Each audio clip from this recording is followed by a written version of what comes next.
Hello, folks. This is another Bible study session. In this session, we're going to be looking at John chapter 4. A Samaritan woman meets a Messiah, starting from verse 1. Therefore, when the Lord knew that the Pharisees had heard that Jesus made and baptized more disciples than John, though Jesus himself did not baptize but his disciples, he left Judea and departed again to Galilee. But he needed to go through Samaria. Now, Samaria in the Bible is the central highland region of ancient Israel, located between Galilee to the north and Judea to the south. Samaria refers to both a city and a territory. Samaria means watchtower in Hebrew. All right, and also Jesus was born in Bethlehem in a Philistinian authority near Jerusalem in Judea, and he grew up in Nazareth. Nazareth is a city in Israel. Just little background information. All right, continuing from verse 5. So he came to a city of Samaria, which is called Sychar, near a plot of ground that Jacob gave to his son Joseph. All right, now Jacob was Isaac's son, and later God changed Jacob's name to Israel, and that's in Genesis 35 verse 10. All right, Jacob had 12 sons. That's also where the 12 tribes come from. And the second last born is Joseph. You can find his story in Genesis chapter 37. All right. Now Jacob's well was there.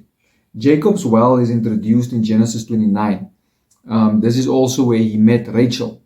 All right. Jesus, therefore, being wearied from his journey, sat thus by the well. It was about the 6th hour. A woman of Samaria came to draw water. Now, back in those days, it was the woman's task to fetch water for a household. They were trained for this duty from childhood. Now, I saw a similar activity when I was still young, way back, I think it was about 6 or 7 years old, where I was staying at the time. So I saw a woman carrying brooms on her head, and they used to sell the brooms. So that's why I saw the activity. So they still do it, I think, in today's time. In the eastern countries, you will still find them practicing that activity. And you can also, I'll put some scriptures in the description box where you can find these similar activities where women are carrying, I think, water jars and stuff on their shoulders and so forth. I'll put some scriptures. You can have a look, read it for yourself. All right, and then, still verse 7. Jesus said to her, "Give me a drink," for his disciples had gone away into the city to buy food. Then the woman of Samaria said to him, "How is it that you, being a Jew, ask a drink from me, a Samaritan woman?" For Jews had no dealings with Samaritans. And in those days, the relationship between Jews and the Samaritans was strained because of deep-rooted prejudice. All right. And after the Assyrians conquered Samaria, they resettled that land with foreigners. Those people intermarried with the Israelites in the region. The foreigners also brought their pagan gods. The Jews accused the Samaritans of idolatry, straying away from Yahweh, and considered them a mongrel race. So that was the issues between the Jews and the Samaritans. All right, continuing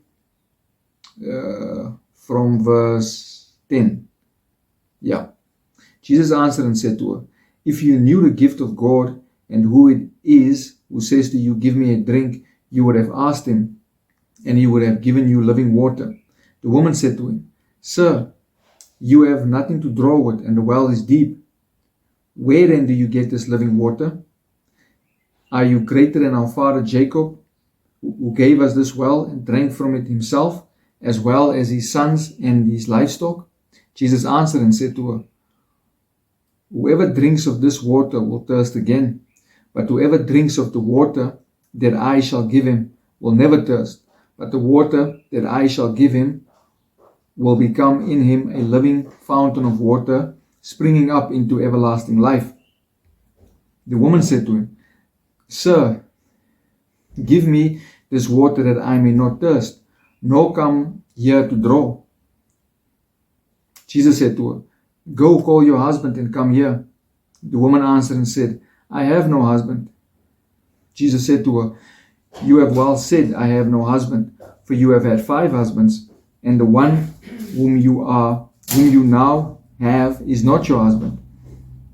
In that you spoke truly. The woman said to him, Sir, I perceive that you are a prophet.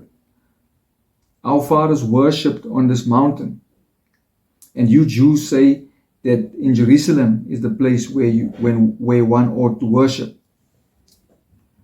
The Samaritans also believed that the center of worship should remain in Shechem on Mount Gerizim, where it had been in the time of Joshua.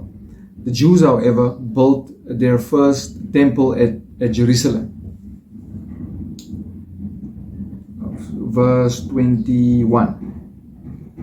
Jesus said to her, Woman, believe me, the hour is coming when you will neither on this mountain nor in Jerusalem worship the Father. You worship what you do not know. We know what we worship, for salvation is of the Jews. But the hour is coming, and now is, when the true worshippers will worship the Father in spirit and truth, for the Father is seeking such to worship Him. Verse 24. God is spirit, and those who worship Him must worship in spirit and truth. The woman said to Him, I know the Messiah is coming, who is called Christ. When He comes, He will tell us all things. Verse 26. Jesus said to her, I who speak to you am He. So we're going to pause there for now. Just wanted to share the first passage with you with some background information. And in the next videos, we'll do the rest of the passages of the whole chapter. Have a beautiful day. Stay blessed.